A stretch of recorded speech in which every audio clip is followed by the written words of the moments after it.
Hello friends, welcome back my YouTube channel biology science. आज हम आप लोगों को कर्ण अथवा कान की कार्यविधि या वर्किंग ऑफ एयर के बारे में बताएंगे। तो पूरी जानकारी के लिए मेरा पूरा वीडियो अंत तक ध्यान से देखिए, और यदि अभी तक हमारे चैनल को सब्सक्राइब ना किया हो तो सब्सक्राइब जरूर कर लीजिए।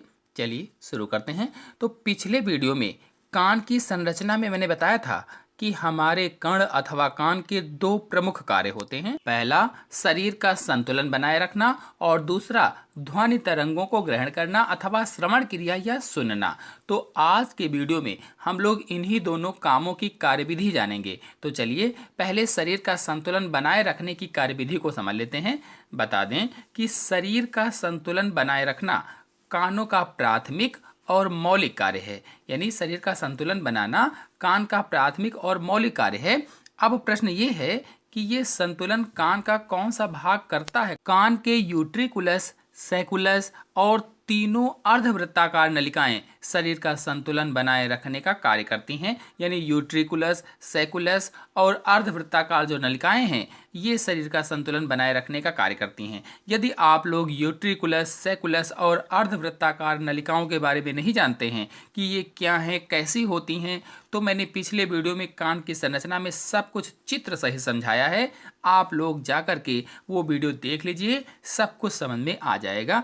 तो यूट्रिकुलस और सैकुलस में जो संवेदांग पाए जाते हैं अथवा जो मैकुली होती हैं वे संतुलन बनाने का कार्य करती हैं। इसी तरह से सेमी सर्कुलर डक्ट्स के संवेदी कूट भी संतुलन में हेल्प करते हैं, सहायता करते हैं। यहीं पर बता दें कि बाह्य कर्ण और मध्य कर्ण का संतुलन में कोई योगदान नहीं होता है। यानी संतुलन संवेदना जो होती है इसमें बाह्य कर्ण और मध्य कर्ण का कोई भी योगदान नहीं होता है। संतुलन संवेदना दो प्रकार की होती है। पहली स्थैतिक या स्टैटिक और दूसरा है गतिक या डायनेमिक। तो स्थैतिक या स्टैटिक का मतलब है जब हम विश्राम अवस्था में होते हैं अथवा जब हम बैठी हुई अवस्था में होते हैं तो शेष शरीर की तुलना में सिर की स्थिति में जो होने वाले परिवर्तन होते हैं, परिवर्तनों का ज्ञान यूट्रिकुलस और सैकुलस में होता है। यानी विश्रामावस्था की स्थिति में यूट्रिकुलस और सैकुलस के द्वारा ही परिवर्तनों का ज्ञान होता है। सिर की अवस्था अथवा सिर की भंगिमा भी आप इसे कह सकते हैं। यदि संतुलन बिगड़ने से शरीर या सिर किसी दिशा में झुक जाता है तो मैकुली के ऑटोकोनिया उसी दिशा में बहकर संवेदी कोशिकाओं के संवेदी प्रवर्धों को संवेदित करते हैं। अब श्रवण तंत्रिका के तंतु इस संवेदना को मस्तिष्क में पहुंचाते हैं और मस्तिष्क से चालक तंतुओं द्वारा उपयुक्त प्रतिक्रिया की प्रेरणा शरीर के कंकाल पेशियों को भेजी जाती है और हम लोग संतुलन बना लेते हैं। इसको ऐसे समझें कि जब हम किसी मोड़ पर साइकिल या गाड़ी को मोड़ते हैं, जैसे हम कहीं जा रहे हैं, कोई मोड़ पड़ गया, तो जब हम किसी मोड़ पर साइकिल को या गाड़ी को मोड़ते हैं तो गाड़ी या साइकिल सहित अपने आप को भी झुका लेते हैं, जिससे संतुलन बना रहता है और हम लोग गिरते नहीं हैं। तो बिल्कुल उसी तरह से यहाँ भी होता है, बिल्कुल वैसे ही यहाँ भी कार्य होता है। इस तरह से संतुलन हम लोग बना लेते हैं। कहने का मतलब ये हुआ कि सिर जैसे ही झुका तो सिर झुकते ही मैकुली जो होती हैं संवेदी प्रवर्धों को संवेदित करती हैं, उनको सूचना देती हैं। यह संवेदी प्रवर्धों को बताता है, फिर श्रवण तंतु जो होते हैं उसे मस्तिष्क को भेज देते हैं और मस्तिष्क उस पर विश्लेषण करता है। विश्लेषण क्या करता है कि क्या चीज़ है, क्या इसका उत्तर दिया जाए, और फिर चालक तंतुओं की प्रतिक्रिया के लिए कंकाल पेशियों को प्रेरित करता है। और फिर उत्तर के रूप में जो चालक तंतु वहाँ पर मौजूद होते हैं, चालक तंत्रिकाएं होती हैं, उनको प्रतिक्रिया करने के लिए कि ये चीज़ करना है, उनको प्रेरित करता है। यदि आप लोग तंत्रिका कोशिका पर वीडियो देखना चाहते हैं तो उसमें मैंने पूरा डिटेल से समझाया हुआ है, चैनल में अपलोडेड है, आप लोग जाकर के देख सकते हैं।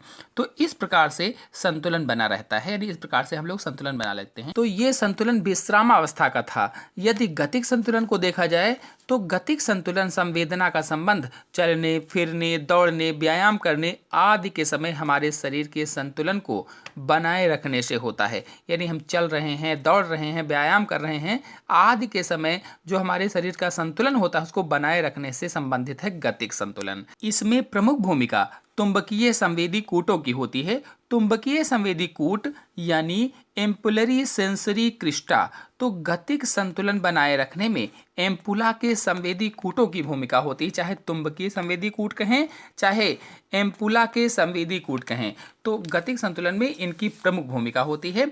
ये जो आप चित्र देख रहे हैं ये एक तुम्बकीय संवेदी कूट की संरचना है अथवा एक एम्पुलरी सेंसरी क्रिस्टा की संरचना है। ये एम्पुला के संवेदी कूट हैं। शरीर की किसी भी दिशा में विविध गतियों के अनुसार सेमी सर्कुलर डक्ट्स में भी गतियां होती हैं, यानी यदि शरीर किसी भी दिशा में गति करता है तो उन गतियों के अनुसार एंडोलिम्फ अथवा कहें तो सेमी सर्कुलर डक्ट्स में भी गतियां होने लगती हैं। मतलब यदि हमारे शरीर में किसी भी प्रकार की गति होती है तो एंडोलिम्फ में गति होने लगती है और एंडोलिम्फ में गति होने से संवेदी कूटों के कुपुला हिलने लगते हैं। ये जो संवेदी कूटों के कुपुला हैं ये हिलने लगते हैं। संवेदी कोशिकाएं उत्तेजित हो जाती हैं और जब ये हिलते हैं तो संवेदी जो कोशिकाएं होती हैं वो उत्तेजित हो जाती हैं। अब इस उत्तेजना को श्रवण तंत्रिकाएं मस्तिष्क को भेजती हैं। जो यहाँ से उत्तेजना मिली, जो यहाँ से सूचना मिली, वो क्या करती हैं कि जो श्रवण तंत्रिकाएं होती हैं वो मस्तिष्क को भेजती हैं। फिर वहाँ से टांगों की पेशियों को प्रेरित किया जाता है। जो हमारी टांगें हैं इनकी पेशियों को प्रेरित करते हैं या प्रतिक्रिया करने की प्रेरणा मिलती है कि क्या करना है। वो टांगों की पेशियों को बताया जाता है कि उनको क्या करना है, तो जिससे गति के समय शरीर का संतुलन बिगड़ने ना पाए या बिगड़ गया है तो वापस ठीक हो जाए। ये प्रेरणा वहाँ से दी जाती है और हम लोग संतुलन बना लेते हैं या ठीक कर लेते हैं। इस प्रकार से कान हमारे शरीर का संतुलन बनाते हैं। अब आते हैं कान के दूसरे कार्य श्रवण क्रिया या सुनना पर या ध्वनि तरंगों को ग्रहण करने की कार्यविधि पर। तो कर्ण पल्लव या पिन्ना ध्वनि तरंगों को इकट्ठा करके कर्ण मीटस में भेजते हैं। जो कर्ण पल्लव हमारे होते हैं, जो बाहरी कान होते हैं, बाहरी कान के जो पिन्ना होते हैं ये ध्वनि तरंगों को इकट्ठा कर लेते हैं और इकट्ठा कर करके बटोर कर ऑडिटोरी कैनाल में भेजते हैं। जो हमारी ऑडिटोरी कैनाल होती है जिसको कर्णमीटस बोला जाता है उसके अंदर ये उसे भेज देते हैं। तो ये जो श्रवण क्रिया है यह क्रिया बाह्य, मध्य एवं अंतःकरणों का संयुक्त कार्य होता है। यानी जो कान के 3 भाग होते हैं, बाह्य कर्ण, मध्य कर्ण और अंतःकरण, तीनों मिल करके श्रवण क्रिया का कार्य करते हैं, सुनने का कार्य करते हैं। तो ध्वनि तरंगें वायु में चारों ओर फैलती हैं। ध्वनि तरंगें जो होती हैं वो वायु में चारों तरफ फैली रहती हैं। वायु की ध्वनि तरंगें हमारे कर्ण पल्लवों से टकराकर कर्ण मार्ग में आती हैं, यानी ऑडिटोरी कैनाल में आती हैं। जो वायु की ध्वनि तरंगें हैं वो कर्ण पल्लव से टकराती हैं, जो बाह्य कर्ण का भाग होता है पिन्ना, उससे टकराती हैं और टकराने के बाद कर्ण मार्ग या ऑडिटोरी कैनाल में जाती हैं तथा तने हुए कर्णपटह से टकराकर इसमें कंपन उत्पन्न करती हैं। और जो तने हुआ ईयर ड्रम होता है या तना हुआ जो कर्णपटह होता है उससे टकरा करके कंपन उत्पन्न करती हैं या वाइब्रेशन उत्पन्न करती हैं।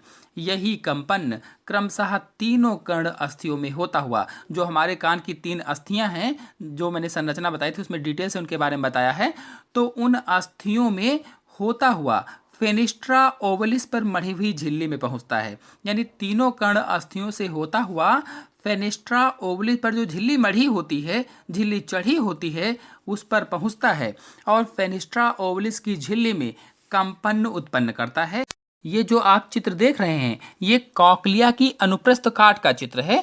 तो पहले फेनिस्ट्रा ओवलिस की झिल्ली से टकराई, वहां पर कंपन उत्पन्न किया और कंपन उत्पन्न करने के बाद कॉकलिया का जो ऊपरी कक्ष है स्केला वेस्टिबुलाई, यहाँ पर जो परलसिका भरी रहती है, जो पेरिलिम्फ भरा होता है, उसमें कंपन उत्पन्न करती हैं, उसको कंपित करती हैं। फिर कंपन की ये तरंगे जो होती हैं ये रीजनर कला से होती हुई या रीजनर मेम्ब्रेन से होती हुई स्केला मीडिया के अंतरलसिका जो एंडोलिम्फ इसमें भरी होती है उसके माध्यम से कॉकलिया का जो छोर होता है, छोर पर जो छिद्र होता है हेलिकोट्रेमा से होती हुई स्केला टेम्पनाई की परलसिका में पहुंच जाती हैं। अब जब स्केला टेम्पनाई की परलसिका में पहुंचती हैं तो इसके बाद बेसिलर कला या बेसिलर मेम्ब्रेन में पहुंचती हैं।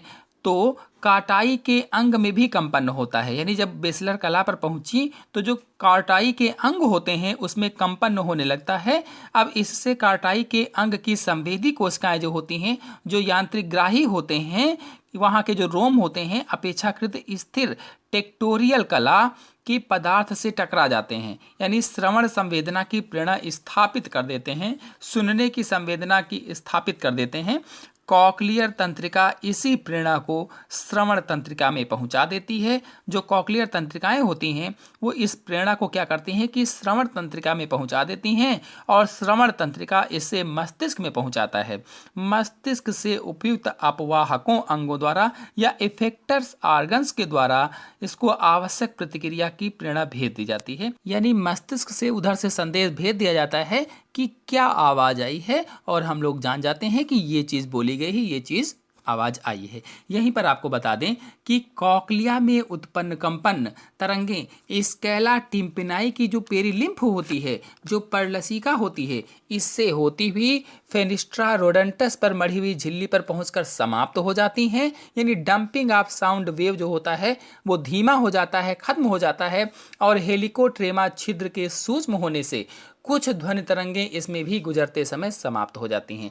इस तरह से सारा कार्य संपन्न हो जाता है। आशा है आप लोगों को कर्ण की कार्यविधि अथवा वर्किंग ऑफ एयर के बारे में अच्छी तरह से समझ में आया होगा। तो आज के अंक में इतना ही। अगले अंक की जानकारी के लिए मेरे चैनल को सब्सक्राइब कर लीजिए और साथ में बेल आइकन को भी प्रेस कर लीजिए ताकि आने वाले अगले वीडियो की नोटिफिकेशन आपको सबसे पहले प्राप्त हो जाए।